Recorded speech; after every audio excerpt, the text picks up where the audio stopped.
Hello, and welcome to the Glossy Beauty Podcast. I'm Lexi Lebsack. Today is our final episode in a 3-part series that dives into the world of beauty and wellness packaging.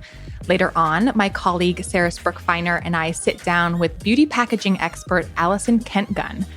Allison is an esthetician turned packaging consultant. She works with brands across the beauty landscape, and she's become one of the leading voices in beauty packaging on social media, thanks to her hot takes on packaging wins and misses. She's also a former cosmetic packaging instructor at the Fashion Institute of Design and Merchandising. And outside of her social media, where she goes by Allison Turquoise, her insights can be seen in an upcoming cosmetic science textbook used in packaging courses. She is a true expert, and today is a really fun episode. Sarah and I asked Allison to walk us through the best and the worst beauty packaging, or as we're calling it, our Beauty Packaging Hall of Fame and Hall of Shame. Sarah and I are also sharing our personal Hall of Fame and Shame picks, so stay tuned.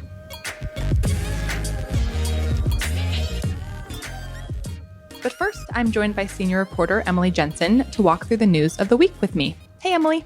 Hi, Lexi. I'm so excited to hear what's in your Hall of Shame and Fame for the beauty packaging. She really brought it. She had a full list of all different categories. She goes through celebrity best and worst, accessibility, sustainability. And I have to say, when I watch her content on social, I rarely disagree. So I think she's really got a good POV on this. Well, we have a little bit of news to start with, which is we have a brand new wellness offering here at Glossy. This week, we launched our very first wellness briefing, which means that we are splitting our beauty and wellness briefing into 2. We've got a very exciting beauty briefing and wellness. And this week, we are starting with the little bit about the wellness data economy. Oh, and congratulations as well, Lexi, for kicking off the wellness briefing this week. I'm really excited to see what you cover week to week. Oh, thanks. And I'm excited as well. Emily's taking our beauty briefing, so you'll be hearing a lot more from both of us every week. Our briefings, of course, are member exclusives. So if you'd like to sign up for them, you can join on glossy.co. This week was really interesting. I started with sort of what I would describe as a mountain of data. Consumers are, of course, using health trackers, MRI scans, bone density scans, biomarker testing, period tracking apps, food tracking apps, fitness apps, and it's just leading to this mountain of data. And for businesses, this means that we can tell more about consumers than we've ever dreamt of knowing, which is exciting, but also comes with a lot of complication. And then for consumers, it really means that they can create baselines for their health and track absolutely everything. So definitely interesting. And one thing that I'll call out from the briefing is that Reebok this week announced that they have a health tracker ring. So they're giving Aura some competition. And let's see here. I know we've talked about Aura a bit on the pod before, but anyone who hasn't listened, Aura is absolutely killing it. They announced an $11 billion valuation this year. They sold 3 million rings this year. And some data from Circana shows that of this massive growth in health trackers, the majority of it is being spent on rings. And so Reebok is, of course, jumping in here, and they've got a brand new offering. Yeah, I find it so kind of fascinating how widespread this is. It seems to be that people want all of this data and insight into their kind of daily health and fitness routines. I mean, this is like a very niche kind of news, but I don't know. Did you see this back in September that Hilary Swank posted on Instagram that she was gifted an MRI? Do you remember who gifted it to her? It's this company called Prenuvo. Oh, yeah. Yeah. So to me, it seems like kind of an extreme version of this like lifestyle choice to want to like have all this insight into your kind of daily activity and your body's kind of fitness at any moment in time. So interesting. I reported on the sort of MRI cash payer boom last year, and I interviewed a few executives from Prenuvo as well as Ezra, which is sort of their big competition. And man, it is pretty cool. Of course, there are downsides. If you see something that you don't know what it is and they can't really figure it out, then it puts you on, what they call a care cascade, where then you have to enter the medical system and get more tests and biopsies and stuff like that. But it also saves a lot of lives.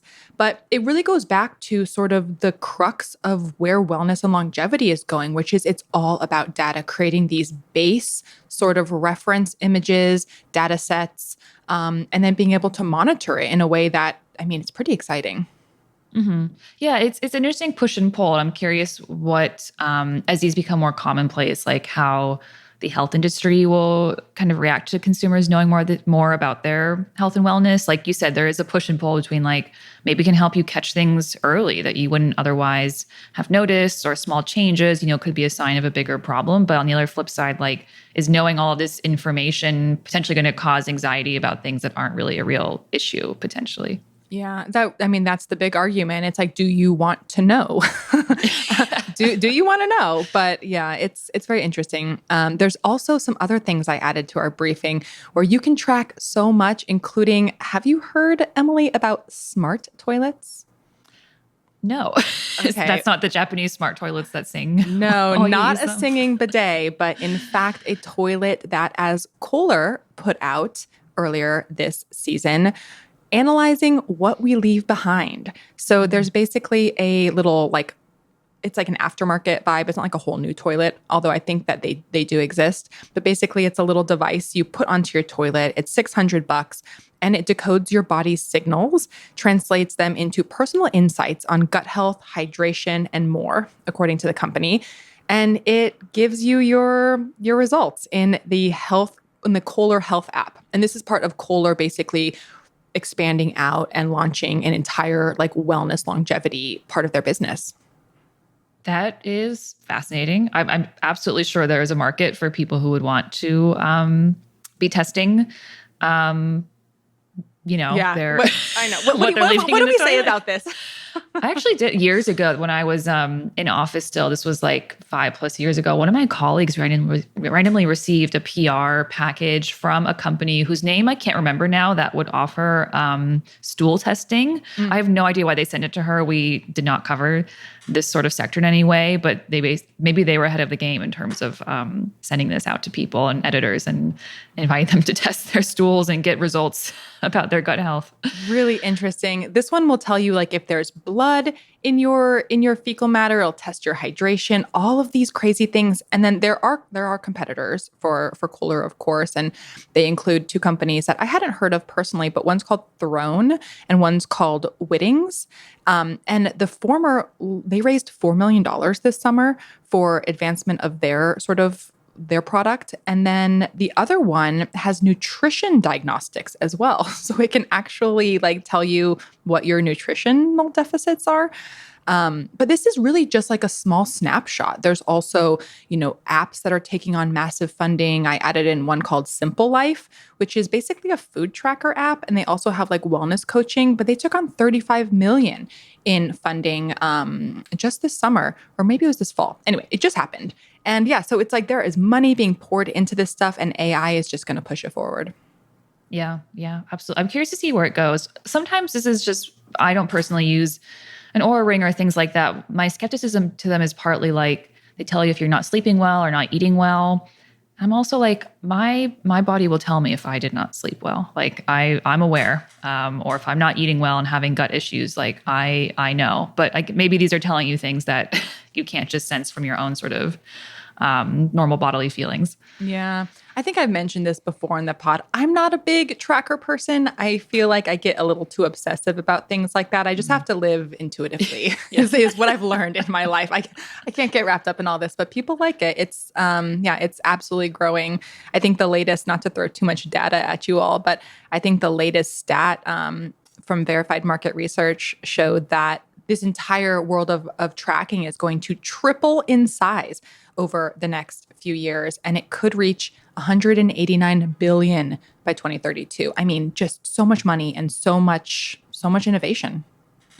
Totally. I mean, there's a whole market, I think, too, of people who just love data, period. Yeah, Like I was talking to someone recently who just like loves tracking like their Substack data, for example. Or, people looking at their Instagram stats obsessively, even if they're not like a business on Instagram. Maybe there is some interest just in seeing things go up and down and tracking things over time. Yeah, so true. All right. So let's shift gears here. I know we have some fragrance news. What's going on? Yes. As always, there's always new launches in fragrance. And this time it is coming from a familiar name. Dove, the body care company, is launching its first ever body mists. Which when I heard that at first, I was like, oh, they didn't have them already. I'm almost like surprised that didn't exist. Dove, of course, is known for their deodorant, body washes, all those kinds of body care things. But this week, they launched their first body mist as part of a limited edition holiday collection in collaboration with the Rockettes, who the Rockettes are celebrating their 100th anniversary this year. So I feel like I've been seeing them doing more kind of promo. They had a Sephora partnership as well announced this year. So they've definitely been more in the news cycle. I feel like I've heard more about the Rockettes than I ever did in my entire lifetime leading up till now. But this collection from Dove, they will have 3 holiday scents: frosted plumberry, gingerbread delight, and sugar cookie sprinkle. And these are all Target exclusives. Dove, in their press release, said these retail for a suggested $7.99. On mytarget.com, I'm in New York, where, of course, price is probably a little bit higher. These are listed for $9.49. But according to Dove, Body Mist was their most requested new format. And they posted a little teaser on their Instagram as well earlier this week, just showcasing consumers all asking for Body Mist. So I'm curious to see how people react to them. It is a very sugary collection, I will say. But of course, as we've covered all year, there's definitely a huge market for gourmand fragrances. Yeah, I kind of had the same sort of initial thought as you, Emily, where I'm like, they don't have body mist. I know, but, right? I mean, I guess it's even for a Unilever-owned brand, it's hard to respond to the market and fill store shelves with NPD when you don't really know if the fragrance or the body mist bubble is sort of going to burst. But I mean, it's not going anywhere from everything that I can see, especially with, all of the big conglomerates really doubling down on fragrance, which I know we talked about L'Oreal and that opportunity. I think this makes a lot of sense. Mm-hmm, totally. And it is, again, it's a limited edition format. Obviously, these scents are very holiday centric. So perhaps it'll be a way for them to kind of test if there's desire for these sort of products. And they also, as part of this, they launched other holiday-centric body washes, whatnot. But I think the mists are certainly the kind of big standout here. And the body care mist, market has been booming. Last year, according to Circana's 2024 full-year data on the U.S. beauty market, they said that value-based and layering-type products, such as body sprays, jumped by 94% in 2024. Wow. Yeah. I don't think I've seen a stat like that in a long time. I know. I mean, that encompasses, of course, like lots of sort of affordable fragrance products, but I think it totally makes sense. I mean, there were so many body mists being launched last year, this year. I think more brands seeing the success of like Sol de Janeiro, Fleur is a little more kind of masstige maybe than Dove, but obviously a huge market for it. And keep an eye out. There will be some on-site activations that Dove will be doing at Rockettes Christmas Spectacular beginning November 4th to support the partnership. If anyone is in New York City for that event, go check it out. But yeah, we'll keep an eye on it. I'm curious if Dove parlays this into a bigger launch. But November 4th is also kind of another big day in beauty, I will say. In addition to Dove kicking off those activations, on November 4th is also when Michaela Nogueira's POV beauty brand is getting into color cosmetics for the first time. Man, if there was like a buzzy influencer brand of the year, it is POV. I feel like I've just been hearing so much. I see her all over. This is a nice little launch for her, I think. Yeah. I mean, she has 17 million followers on TikTok. So a massive audience built in. We had her speak recently at our Glossy Pop event here in New York over the summer, just talking about, the business of being an influencer. And she launched POV Beauty, I'm sure people will remember, back in March with skincare, which I know a lot of people were surprised by because she's known for like the full glam, full beat kind of makeup. But this next month, she'll be getting into lip products for the first time. So she's launching a lip kit which will include a lip liner and pigmented gloss that will retail for $34. And she had said, this is not a sheer kind of gloss. She's never been a clean girl makeup style. And she's certainly not switching to that. It sounds like she wants to go for, again, the kind of full glam, high pigment, kind of calls to mind, of course, like a Kylie lip kits from back in the day, kind of meets today sort of road glazed beauty or glazed lip kind of look. And the lip category, makeup as a whole, we've talked about this a lot, of course, like color cosmetics have been struggling a bit the past couple of months. According again to Circana's first half data from 2025, mass makeup sales were actually down 1%, while prestige makeup was up only 1%. But they did shout out lip products, and specifically lip liner is one of the few categories that are growing in color cosmetics. Interesting. I love this like sort of cultural rebranding of the lip kit into the lip combo that we saw this year. And honestly, great effort around this because, a couple of rough years for color cosmetics and just a change in how we wear makeup. But I'm happy to see someone like Michaela coming out with really pigmented, like bold stuff because it's like, who else is going to give that to you? Like the major beauty brands right now are just continue to lean into these soft sort of layers of color and good. The influencers bring us the heavily pigmented. That's what we need from you. Yeah, she's like, I want some color. I want to see some makeup. I'm curious to see how they perform. It's definitely a saturated category with lip products, but also it seems like especially lip liners or glosses are something that people are willing to own quite a lot of them. It's not like a foundation maybe where like if you buy one, you're kind of more loyal to that. Or, the eyeshadow palette craze of the 2010s is kind of no more. People aren't buying these massive eyeshadow palettes, but you might own a dozen kind of lip glosses in different colors and kind of finishes that you have all throughout your purse or your house. Yeah, it's so true. It's like, it's sort of on the same note as the body mists, where it's like, what can we create that is very, very replenishable? Yes, absolutely. Right. You're going to go through, if you're using these, you're going to go through them. It's like kind of low commitment to experiment with them as well. Yeah, absolutely. So keep an eye out for those. And other beauty news, again, this was a huge story this week, but Neutrogena has recalled more than 15,000 packages of its makeup wipes. This was a voluntary recall from Kenvue, Neutrogena's parent company.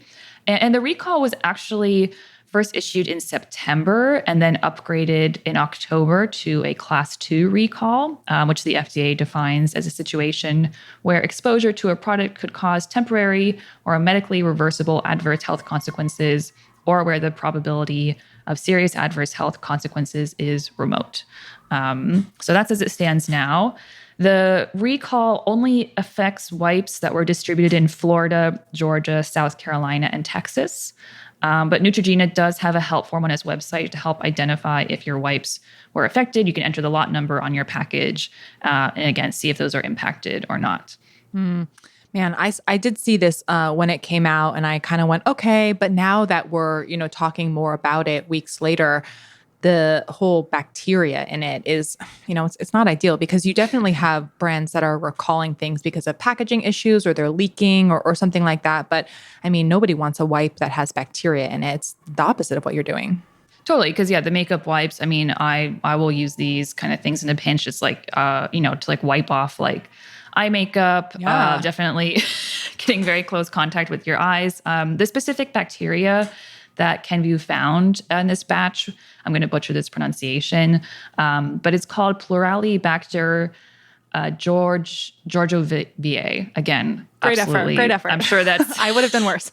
Yeah, look that up to see what that is properly. But it's bacteria that can cause eye infections, urinary tract infections, and even sepsis. So can be serious. I haven't heard anything in the news of consumers actually having adverse effects from these. It sounds like, Kenvue, was proactive in recalling them. But keep an eye out for it. Obviously, if you have any of these wipes, check out the Neutrogena help form to see if you've been affected.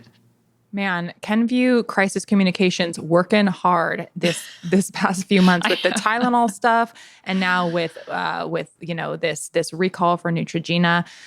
It'll definitely be like a pretty dynamic case study in a few months to kind of see how they handle this and how they sort of win back everyone's trust. Because, yeah, I mean, this one's a tough one to overcome. It is. It is. It's something that, will people just forget about this in a couple weeks, or will some people be put off from buying these? I don't know. But yes, certainly a busy couple of months for their communications team, as you said. Yeah. All right. Well, that is all the news. Thanks so much, Emily. Thanks, Lexi.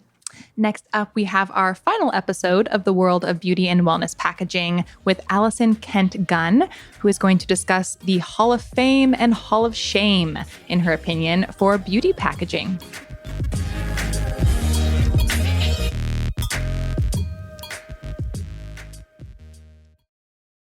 Welcome, Allison. We are so happy to have you on the Glossy Beauty Podcast. Thank you, Lexi. Thank you, Sarah. I'm so excited to be here and truly geek out on all things beauty packaging with you. Well, as you know, this episode is part of a larger series around packaging. And when Sarah, myself, and our team sort of started talking about this idea, I knew that we had to have you on as a guest. And we started thinking about sort of like what that would look like. And of course, we landed on the best and worst beauty packaging. So today we're going to do our Hall of Fame and Hall of Shame. And Sarah and I have a couple picks too that we might share at the end. But yeah, let's kind of jump in, Allison. Let's talk about your Hall of Fame and Hall of Shame. Oh my gosh, yes, this is such a fun topic. And honestly, I was a little overwhelmed when you first told me the episode topic, because I mean, there's just so many directions we can go in with this. So I actually went ahead and categorized mine. I know, so nerdy, but it just helped me to kind of just think through, some of the packaging that I really wanted us to explore, some controversial takes, some, interesting from a sustainability and accessibility as well. But, to really just kind of kick things off on a spicy note, I thought we could start with kind of like the controversial category, so I have kind of like my favorite pick for, creating controversy within packaging. And then also the one that's one of the biggest duds in my experience. So for me, the first one that comes to mind when we think of packaging controversy automatically has to be the Izamaya phallic lipstick. So for those who aren't familiar with them, this is a metallic phallic lipstick bullet. It is incredibly controversial, just visually. I mean, it visually assaults the eyes anytime you see it. And that's kind of the point. So, this was something that really took social media by storm. It was so campy. It was so kitsch. It really played into that kink community that Izamaya has been known to tap into for inspiration. And people either love it or they hate it. And that's what I love about it. This is not something that I personally would have in my bag because I have nieces and I want to be able to be around children. But for someone who really just loves to make a statement and maybe even wants to create a little bit of a scene when they're, reapplying their lipstick at the rave or at the club, I mean, this definitely is a showstopper and it's going to get you attention. I don't know if you know this, but I think the most important thing to mention about this is it doesn't exist anymore. Yes. Oh my goodness. Yes. And actually, Sarah, I'm so glad you brought this up because I think one of the things that's so fascinating about this specific lipstick is it would not have come to fruition if Izamaya was in retail at that time. At the time, exactly. Exactly. Yeah. No, exactly. She was D2C, and that gave her so much creative freedom around the form factor, around the narrative, about the moment she really wanted this package to have. But to your point, now that, she is in Sephora, she's had to really tone down her packaging, not even from like a controversial standpoint, but even just from like packaging a cost too. perspective. Yeah. Exactly. And it's unfortunate. I completely understand why they have to kind of strip back a lot of the more, elaborate packaging details that she was really known for once they entered D2C, because of course Sephora does take their 60%. So, it makes sense that they would need to kind of streamline packaging more to be more, profit margin mindful. But, it is really a shame. There's been a lot of discourse online about, people missing the old, iconic packaging that really put Izamaya on the map. Yeah. No, totally. And that's when I had the idea for this series, that's really where it came from, was of course, sustainability, and I know we're going to talk about sustainability, but really like the emotional resonance of packaging and the way that packaging is a way that people communicate kind of who they are. You know, like, are you the girl who has a phallic lipstick in her bag, or are you the girl who has a super minimal, you know, like Farah Hamidi, I hope I'm pronouncing her name right, like lip liner and compact or what have you. But yeah, I remember when that one came out and everyone was like, oh my God. And now it is obviously no more. And the lip components that are in Sephora, I think, are much more toned down, much more toned Yes. down. Absolutely. Absolutely. Yes. But, I love that you bring up this idea of how, beauty packaging and products, they really do reflect who we are or who we want to be. And that's such a huge part of, purchasing products and using them on a daily basis. Like, we interact with these products as part of our beauty ritual every single day for a lot of us. And because of that, they really do become an extension of ourselves. And, to your point, it's very interesting to see the emotional connection. I do have a couple examples as well of, just the emotional depth that some people feel connected to certain packaging, especially if that package has been on the market for decades and they really feel like that packaging has kind of like seen them through some interesting phases in their life. It's such an emotional thing to so many people. And I think a lot of brands actually kind of underestimate that. Mm. That's such a great call out. I pulled out some Clinique Black Honey lipstick today, and I am immediately transported to the 90s and like standing in my mom's bathroom because it has not changed at all. Yes, no, and you know what? It's so interesting you should say that. I'm going to go ahead and jump into like one of my other like hall of fame slash shame. Actually, this one's kind of like both. But the MAC powder foundation recently reformulated, came out with a new package, and the backlash online has been huge. So formulation aside, the powder foundation just had such a beautiful, soft, dome, ergonomic element to it originally. It was so like iconic 90s. And recently this year, MAC came out with, quote unquote, a new and improved, very minimal, very sleek powder compact. And people felt betrayed. People felt so emotional over losing this iconic packaging shape that they've had in their makeup bag, some people for 3 decades. And, it's so interesting too, when we look at this from a cultural perspective, because I think the timing could not have been worse either, because in 2025, let's face it, there has been a lot of change and volatility socially, politically, economically. And now more than ever, people are craving comfort in the familiar.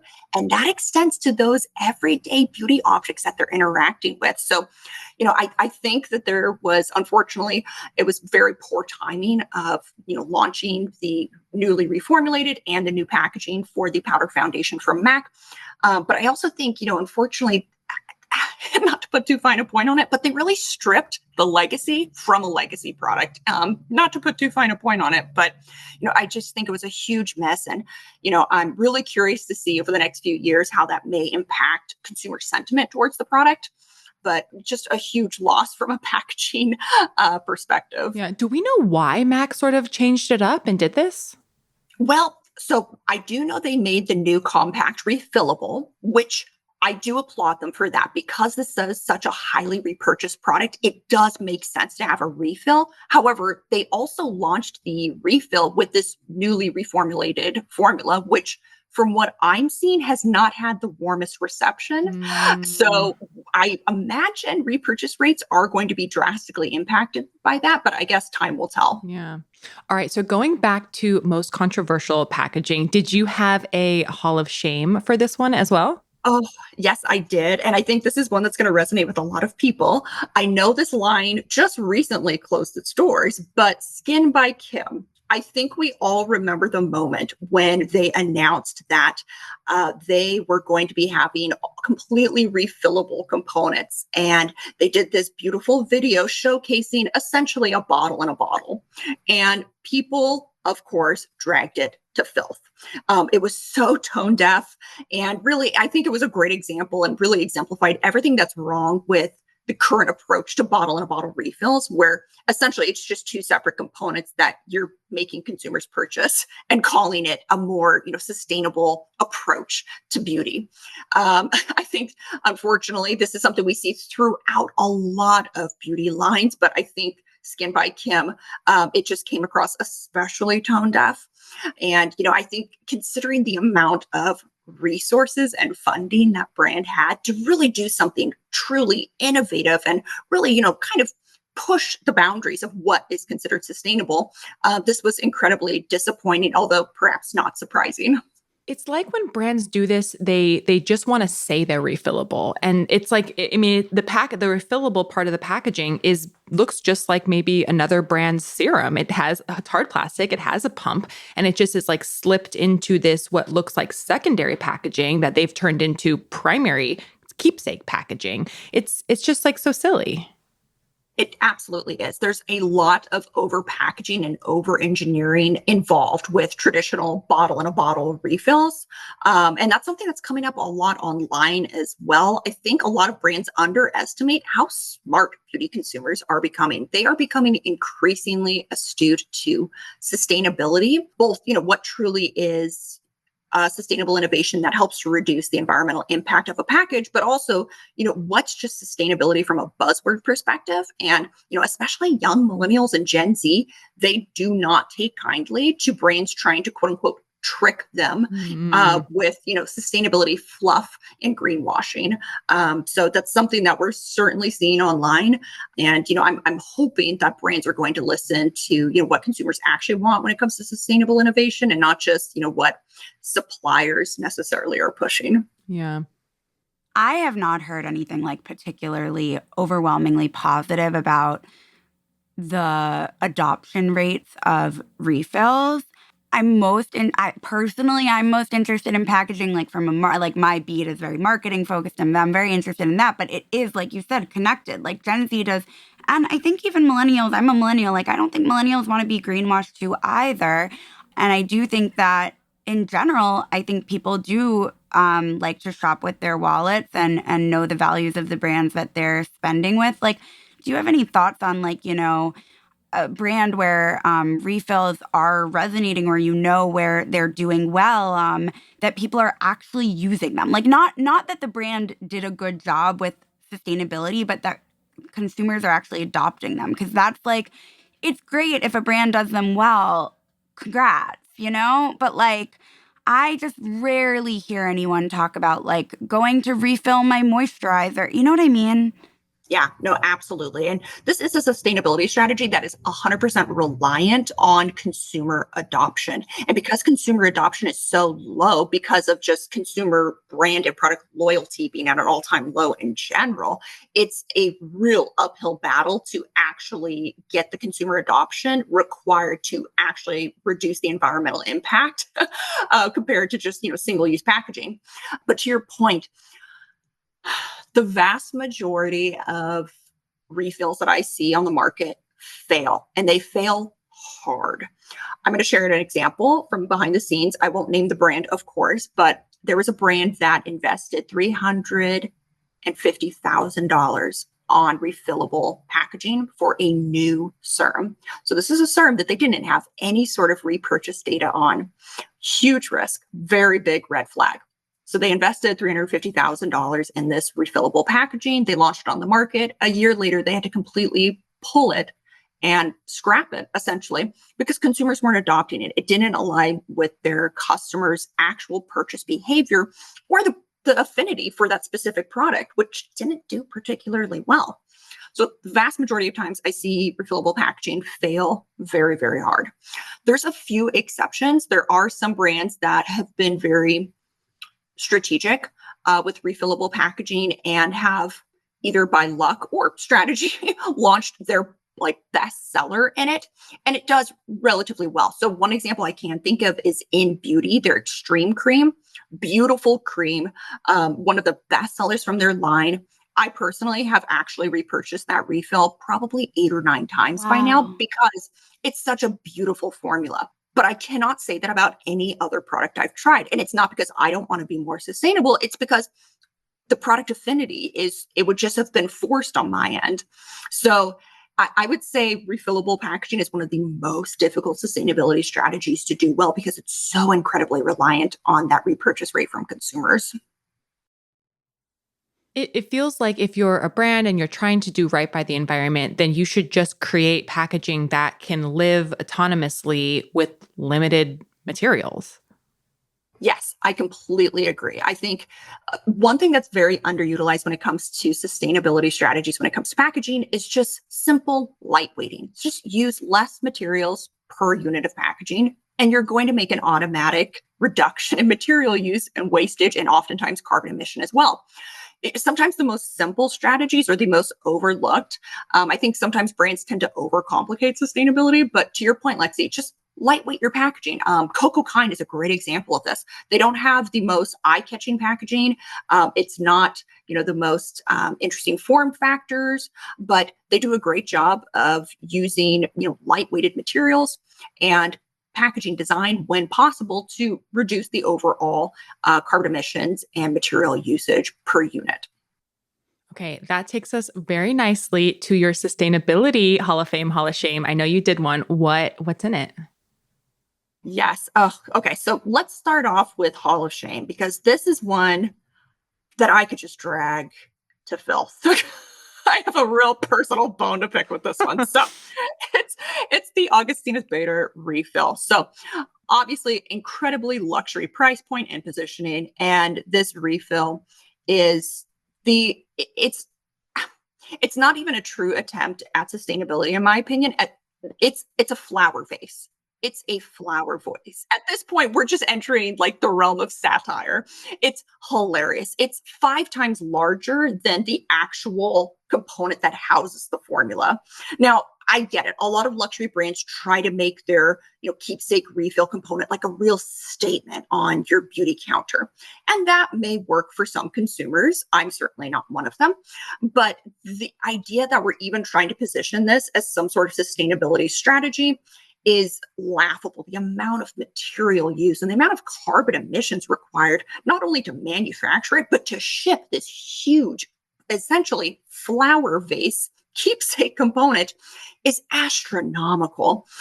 So again, I think this one is like the most over the top example of how a bottle in a bottle refills can actually be very counter to the mission of, reducing our environmental impact.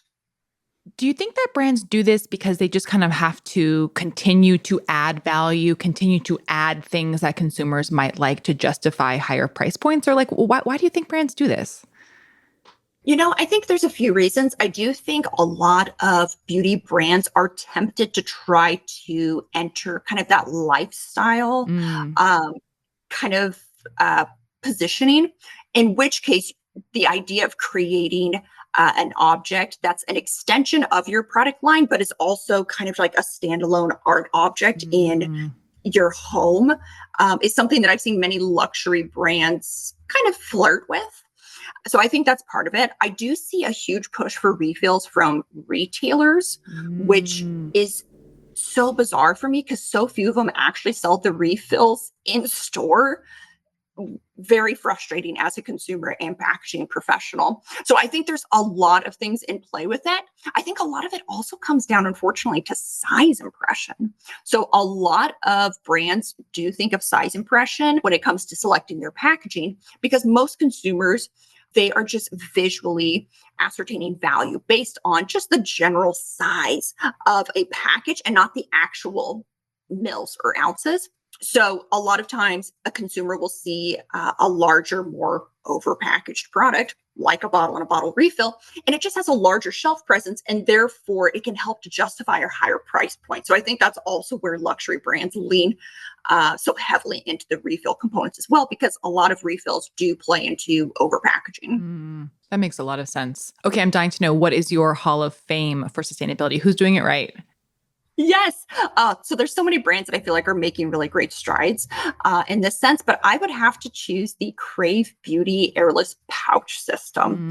So I feel like this is a really interesting innovation that isn't getting the flowers it necessarily deserves. So for those not familiar, Crave Beauty has a multitude of serums that come in essentially a bottle. But when you look inside the bottle, there's almost like an egg in there, which is actually a pouch. It's an airless pouch system, which is really interesting and innovative because that airless pouch does two things from a sustainability perspective. One, it allows us to use less plastic for an airless system because airless systems do often use a higher amount of plastic.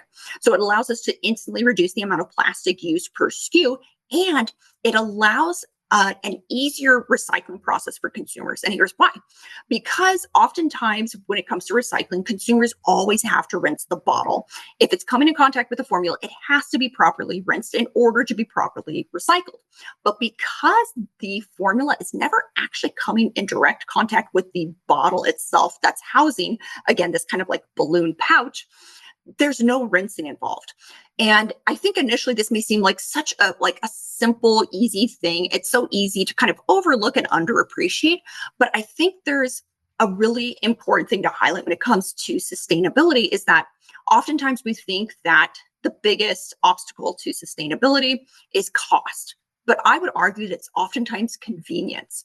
Consumers are constantly being inconvenienced. They're being asked to be inconvenienced in order to be more sustainable. So I think the more we can remove obstacles from consumers being able to easily recycle something, the better. I agree. I feel like every single person, every executive I speak to has been saying the same thing to me, which is that consumers want to do right by the environment. They want better options, but they're not going to go out of their way and they're not going to pay more. Yes. And that's just where we are. It is, exactly. And you have to meet consumers where they are, unfortunately. I think it's very idealistic to think that consumers are going to change in order to make our lives easier. I think we really have to meet them where they are and be realistic. I agree. Yeah, you can't overestimate how lazy people are. Like, Too true. Yeah, truly. Or, when it comes down to spending an extra few dollars or doing something like that, I think people are kind of like, well, is that my job? Is that my job? Sure. So I don't know. Mm-hmm. Okay, wait, we have to talk about celebrity brands because we talk about celebrity brands, Sarah and I, quite a bit on the podcast. So you must have fame and shame here. Oh, I definitely do. So the one I chose for the Hall of Fame is the Rare Beauty perfume that they launched this year. It's a relatively short, squat glass perfume bottle, so it's very well grounded when you actually set it on a flat surface. Additionally, unlike traditional perfumes, this one has a very wide surface area for the actuator, which is really important because it allows much easier dispensation. You can use your finger, you can use palm of your hand, your forearm, even your elbow. So it really allows people to use it however they can and however they want. I think it was so incredibly innovative from an accessibility standpoint. I think perfume accessibility is not something that's entered the mainstream conversation. I mean, really, packaging accessibility in general rarely comes up behind closed doors when I'm speaking to brands about packaging development, which is so unfortunate. But I think Rare Beauty did a great job really highlighting the importance of it and, how you can create a package that is accessible, but also beautiful and aesthetically on brand, which I think is a huge departure from some of the really, clunky, unattractive, accessible packaging that we've seen in the past, which again, still hats off to the brands that have launched it. But I think there's a way to do it that still makes it enjoyable to use for, consumers, whether or not they identify as members of the disabled community. I loved when I saw that, in what you sent us, because that was literally I didn't have categories like you, but that was my just general Hall of Fame too, and something that I was excited about in 2025, because I think also they had the challenge of making something that, again, I am always going to bring things back to marketing and aesthetics, and they needed to create something that was going to look good. But they also, as we know, Selena has lupus. She has actually struggled with issues of dexterity. And so of course, all brands should aspire to make their products accessible to everyone. But there was this, authentic story there. They did that as well with their hand cream when they launched body care almost 2 years ago already. And they had worked with, I want to say, occupational therapists to Yes. Mhm. develop it. And so I agreed. Hats off to that. And I had the same Hall of Fame. So I loved that we were aligned on that. And I watched a lot of when the perfume came out. I didn't do a story about the packaging, but I covered something. I literally don't even remember. And I watched a lot of TikTok reviews, and I saw people who were basically saying it was the first, like essentially like mainstream perfume that they could spray themselves. And I mean, I think like, there's a lot that can feel like fluffy or whatever in this industry, but like we should like celebrate those wins, and that's like a happy moment. So I loved that too. I totally agree. I think especially when a brand designs so intentionally and really takes the time to understand a certain community's genuine needs instead of just projecting them, I think it's a huge win. And I think Rare Beauty's setting an amazing example on the accessibility front. Yeah. But still looks pretty. So Yes, yeah. exactly. Still looks beautiful, and it flows beautifully with the entire Rare Beauty lineup. Yeah. Yeah. Super seamless. Like I feel like if I hadn't known that it was designed for those purposes, like you wouldn't even like know. It would just sit beautifully as something that looks nice on your counter. It doesn't look any different than anything else, really. Yeah, absolutely. Okay, and Allison, what is your hall of shame when it comes to celebrity beauty? Yes. So this would have to be the Blake and Brown shampoo bottles. So, just from an aesthetic standpoint, I don't think they're the most elegant, but I think more than that, I think this really shows a lack of contextualizing a package. So obviously with shampoo, it's going to be housed in the shower. And this specific shampoo bottle is very wide, like unnaturally wide. So it takes up a lot of real estate in the shower. And realistically, most people don't have a huge amount of room for large, bulky, overpackaged shampoos and conditioners in their shower. You have to really utilize that space intentionally. And I think this is a great example of not designing, taking the context of where a product's actually going to live into consideration. Additionally, this is a custom package. We know that because there's some embossing involved. There's the logo embossed on it. So we know this is something that they developed from scratch. So I think, again, this is a great example of, someone who has so many resources and funding available to them. And this was the best they were able to come up with. And it still was a huge miss, in my opinion.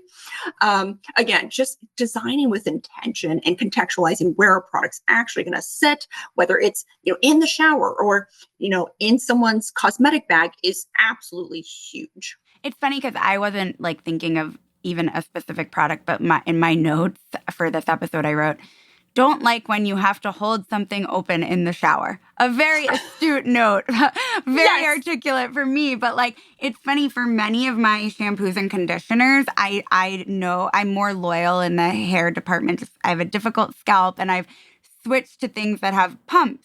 And I think it sounds so simple, but it's like, it's exactly what you're saying. You're in the shower, you're dealing with water, it's slippery, it's potentially, I'm not making any accusations of any products, but it's potentially dangerous. And I just like a pump on body wash, on shampoo, on conditioner. That's obviously personal preference, but I don't even like a squeeze. Like it gets when it's at the bottom, it gets harder to squeeze. Like it's just about ease of use. It's about the little things that like make your life simpler, I think. Oh, absolutely. And, it's so funny as consumers, it's so easy to take, packaging that truly functions well for granted. Yeah. It just becomes part of the background. But when something does not function well or, there's friction in using it, we really then we notice. Yeah. And we don't repurchase. We will not repurchase something that creates that much friction in our everyday routine, especially one that's supposed to be so enjoyable as our beauty routine. But you're entirely right that when it does work, I think I mean, not to be dramatic about it, but we take it for granted for sure, because I think when we were, like when Lexi and I were having conversations about what ours would be, I think both of us, like, I don't want to speak for Lexi, but I was like, I don't know. There's a lot of packaging I like. There's packaging I don't like. I try a lot of stuff out. And I was thinking about how for you, like, obviously this is a part of like what you're thinking about every day. And then, hearing you talk about the context of where it's used, it does remind me that actually, yes, I do have like these preferences too. They're just very like hardwired. Yeah. Absolutely. Let's go to our last category that you prepped, Allison, accessibility. What do you love and what do you Yes. hate? Oh my goodness, yes. Well, I mean, we already touched on what a wonderful job Rare Beauty is doing on the accessibility front, but I really wanted to shine a light on an indie brand that's also making huge strides when it comes to intentional accessibility in their packaging design, and that is Tilt Beauty. So I chose the mascara personally because I absolutely adore the formula, but Tilt Beauty does an amazing job of making accessibility a core part of their brand ethos. The founder herself struggles with mobility and dexterity challenges. So this is something that really resonates with the brand on a deep ethos level. It's not just marketing fluff. So they've created amazing packaging that is one, beautiful and fun. It makes you feel good to use, but also has increased gripability. So it's easier to actually open and then easily apply mascara, which can be quite challenging. It requires a lot of motor skill. So ensuring that you have like a full firm grip and you're confident in that grip is something that, can't be understated. I think they've done an amazing job, but they've also been able to pair accessibility with sustainability. So they've actually made their mascara and their lip balm, which is the two products they currently have on the market, refillable. Now, as we've mentioned, I'm usually not a huge fan of refills, but I think they did this so strategically because oftentimes the disabled community, especially those that struggle with mobility or dexterity challenges, once they find a product that really works for them and they can easily use and enjoy the packaging, they are incredibly loyal consumers. So I think they really hit the nail on the head from an accessibility and sustainability point and really did an amazing job understanding the needs of the community that they were trying to serve. And it makes a lot of sense to do the lip color and slash balm and then the mascara because like what are the two products that you're replenishing constantly? It's probably those two. And this is so cute. If you guys are unfamiliar, the mascara is bright yellow. It's like a thicker tube and then the cap is just kind of this nice little curvy shape that fits your fingers really well. I mean, you wouldn't even know that. I mean, it just looks cute to me. Oh, absolutely. I agree. It's just a very playful design. To your point, a lot of times when we are designing for accessibility, you don't want someone to look at something and be like, oh God, wow, they were really trying to like hone in on, the dexterity challenges that a lot of people have. That's usually not a compliment. It usually means that it's really bulky and ugly looking. But thank goodness times are changing when it comes to beauty packaging design. We're now seeing this beautiful pairing of stunning aesthetics that are playful and make you feel good to use with accessible packaging design that makes it easy to use. Okay, and then who got the shame Hall of Shame for this one? Oh, this one. So this one is the Izamaya Beauty Color Corrector. Shout out to Izamaya. You've got a Hall of Fame and a Hall of Shame in my book. But this one is really frustrating in my opinion because Izamaya launched her color corrector, which people noticed had Braille on it, which are the tactile bumps that the blind and visually impaired use in order to read. So that's a good attempt. But I think one thing that was just really kind of infuriating from my perspective was the fact that it was very misguided. So the color corrector themselves were housed in a glass bottle. And then in order to actually dispense the product, you had to just very carefully squeeze on this small plastic nozzle on top of the glass bottle. So it's not an intuitive design whatsoever. And this really highlighted to me that, in a sense, it almost felt performative, adding the braille, which even, the general population would be able to identify as, oh, they're trying to make some sort of attempt on the accessibility front, but yet not choosing a package that's intuitive enough for people with low vision or no vision to actually be able to use and enjoy on a daily basis. It was just such a mismatch, in my opinion. And, I think it really, exemplifies, again, how some brands, well-intentioned as they may be, if they're not engaging the community that they're trying to serve and support, it's not going to resonate well with that community. And it's ultimately not going to meet their needs. Yeah, that makes a lot of sense. This is funky packaging. Having to squeeze the little tip, it's so strange. It is very strange. Yeah, quite strange. There was quite a few videos actually on it as well. People were having such a hard time trying to figure out how to use it in their routine. Mm-hmm. Well, that's the end of your list, Allison. We have a couple things that we're going to share. My Hall of Fame and Shame are brand agnostic, but my Hall of Fame is, I don't know, Allison, you'll have to tell me, am I saying this correctly? But like Shake Up sunscreen with the little, I don't know, they're beads or metal balls. I don't know what's Mhm. in there, but I Yep. am just such a stan for Shake Up sunscreen. I'll use any brand really. I mean, they all have them at this point. Yeah. Is this a new innovation, or do you remember when this sort of came out, Allison? Yeah, yeah. So, the reason they have the balls is really to allow a better mixing of a lot of times the UV filters, oftentimes mineral, to ensure that, you're actually getting an even dispersion once you actually dispense it into your hands for application. But there's something very fun and sensory about it, almost kind of like childlike. It's one of those interesting things that, oftentimes we don't think about the audio cues involved with Mm. packaging. This happens even with like capped closures, but like when you close a cap, a really good cap will just have a little snap in it to subliminally let you know that it is properly closed and it will not leak. So I love that you brought this one up because it's one that a lot of consumers don't necessarily think about, but it does impact our associations with certain packaging and products as well. Yeah. Oh, that's such a funny. I didn't think about the sound as being like, but now that when I hear it, I'm like, oh, I'm putting on my nice sunscreen because like, Yes. I don't know if you guys remember face sunscreen before the shakeup, but I mean, it was always coming out goopy and thick and was just an awful experience to use. And now it comes out all light and fluffy and so nice. So I'm totally up for all the shakeup sunscreens from any brand. Right now I'm using La Roche-Posay, but like just love them all. And then Love it. my Hall of Shame is something I already told Sarah about this before the call, but hex caps. Do you know oh my gosh. So if you guys don't know, a hex cap is basically the tiny little hexagon shaped cap that you have to take off of the package. Like it was on Glossier Cloud Paint Blush, or it's on the Summer Friday Jet Lag Mask. It was also on the Minimalist Moisturizer from Typology, which I love Typology's products, but this one is the one that just, I gave up on it because you can't thread it back on quickly. It's so easy Yes. to lose. What is with the hex cap, Allison? Yes, yes, yeah. So this happens a lot too with like aluminum packaging. So like and then Summer it'll Fridays. explode. Yes. So yeah, the hex cap is meant to be a small quote unquote convenient cap for certain tubes.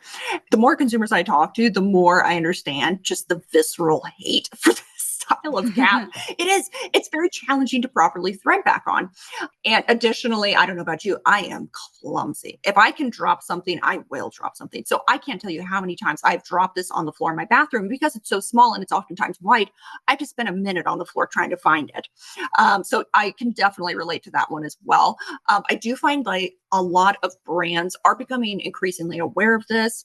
Like Dew Skin, for example, I know that their aluminum tubes, they feature a larger cap that's flush with the tube itself, which I personally think makes it a much easier and more enjoyable experience. And the threading isn't nearly as difficult. Yeah, I agree. Almost like it's like a toothpaste tube cap or something where it's just make it bigger. Yeah, exactly. Yeah. Yeah. Mm.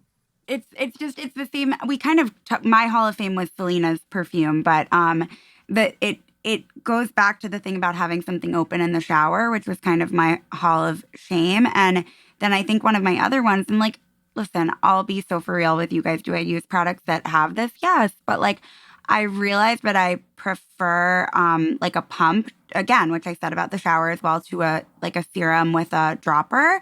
Because it's literally the same thing and it sounds so simple, but just like, I guess the hand mechanism of having to like hold two things at once. I'm like, am I saying that right?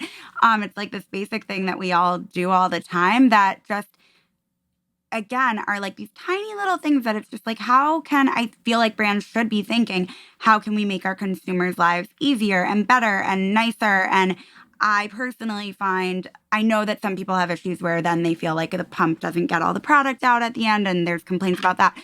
Personally, I would still prefer a pump to a dropper bottle because I just don't like having to hold the open serum and sort of juggle that. while dispensing the serum. And I also like that with a pump, you kind of feel like you kind of know that like one or two, that they can tell you 1 or 2 pumps is like the right amount or whatever. And I am someone who likes to be told like what is the correct thing to do.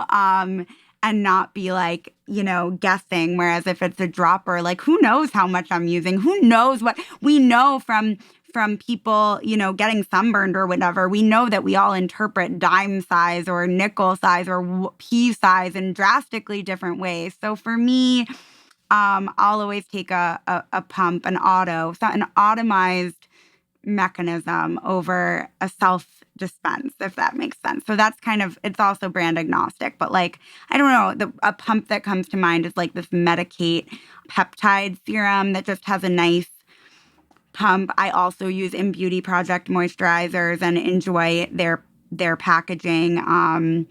It's I guess a little like bulky, but I'm not really traveling with it. It's nice. It doesn't feel like too heavy.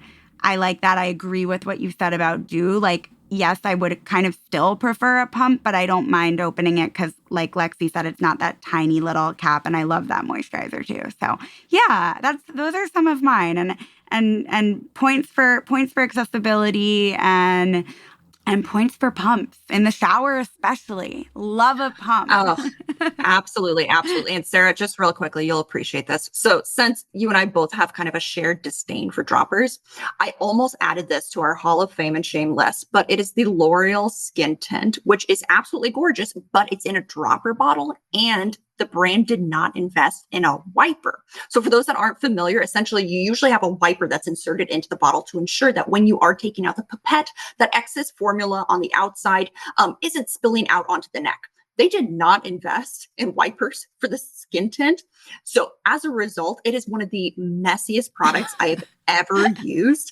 It just, oh my God, it's an oopy goopy mess. It's dripping out around the neck, around the collar. It's gotten on my clothes so many times. I will never repurchase the product, but I will use it until it's done because it's gorgeous. But I felt like I just had to share that with you, Sarah. Then that you're is like great formula going in the trash, and it's such a shame. So yes, 100% agree.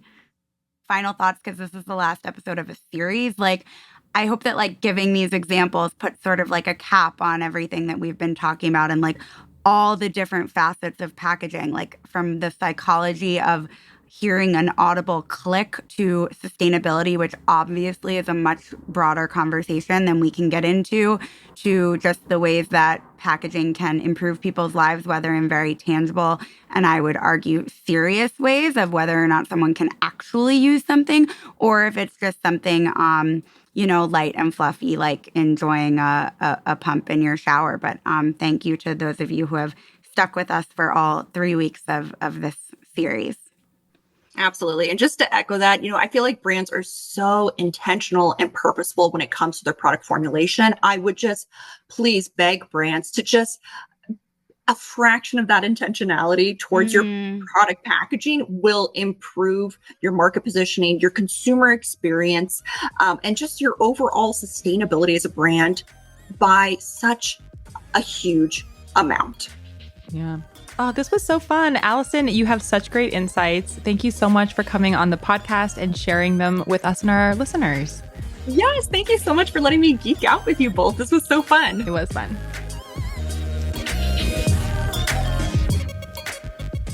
And thank you for listening to this episode of the Glossy Beauty Podcast. If you enjoyed it, please leave us a rating and a review on Apple Podcasts, Spotify, or wherever you're listening. And for even more coverage on the beauty industry and more, please visit glossy.co/beauty.